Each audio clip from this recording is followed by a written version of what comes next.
sit here, then we can talk about all three of those. So let's talk about the all three of those then.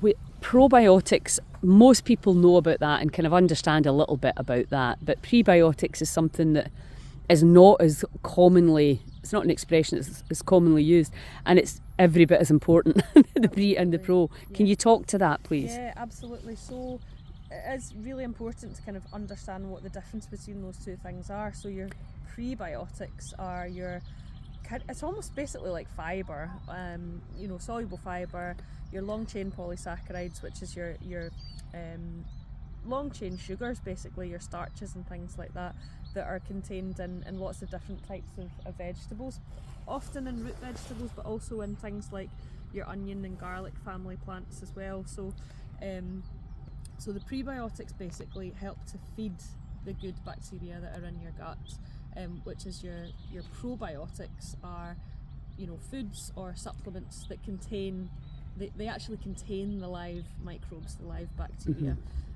So that's like your lactic acid bacteria, fermented foods, fermented dairy products, and obviously your supplements that you can buy. So the probiotics are the actual bacteria themselves, whereas the prebiotics are the food for the bacteria. So, you can be taking as many probiotics as you like, but it's not doing you any good because you're not feeding the beasties. Yes. So it's like having a pet in your stomach. If you had a dog and your dog was sitting in your house but you never fed it, you just got another dog in. It would just die, So you just have to keep buying more dogs, which is kind of defeats the purpose, doesn't it? Yeah. So you have to look after those microbes, you have to nourish them. So we've got some plants here in the garden that have those prebiotic fibres in them. So what we've got down here, this is just coming through, this is elecampane, which is also known as inula. This is a plant which is in the daisy family. Now it's early spring here, so this is going to get absolutely massive. It's basically a sunflower-like plant. Really? It's very beautiful. So it's in that, a lot of the plants in that daisy family, particularly things like artichoke roots, Jerusalem artichokes, again dandelions, we've got all these fantastic dandelions here. A lot of those roots contain inulin, which is a long chain polysaccharide. So we've got your fructooligosaccharides, which is a very long word for a Friday morning. But, you're so clever. So clever with my big words.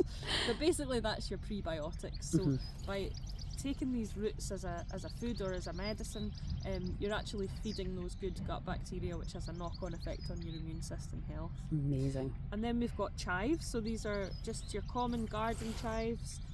Again, like I was talking about other plants in the allium family, the Alliaceae, so garlic, leeks, onions, these have all contain a lot of prebiotics as well, so again helping to feed those good gut bacteria. Are they going into flower? These are starting to flower, so these are the buds here. Can you ferment them? Absolutely. So one of my favourite recipes with the chives is it's like a wild rhubarb kimchi. So one of my favourite things to do with rhubarb, because often the rhubarb recipes are full of sugar, but this one is a kind of sour ferment. So you use seaweed, usually dulse, chive, the stems, leaves and the flowers, and wild garlic flowers as well, and you make a ferment with that. Oh my god, that sounds absolutely right up my street. Powerhouse for your gut, because it's got those prebiotics in it with the chives and the garlic and all those great fibres, but it's also got the probiotics of the fermentation process, so you're supercharging your food by making something like that. And rhubarb, did you say? Rhubarb as well. When does it come out?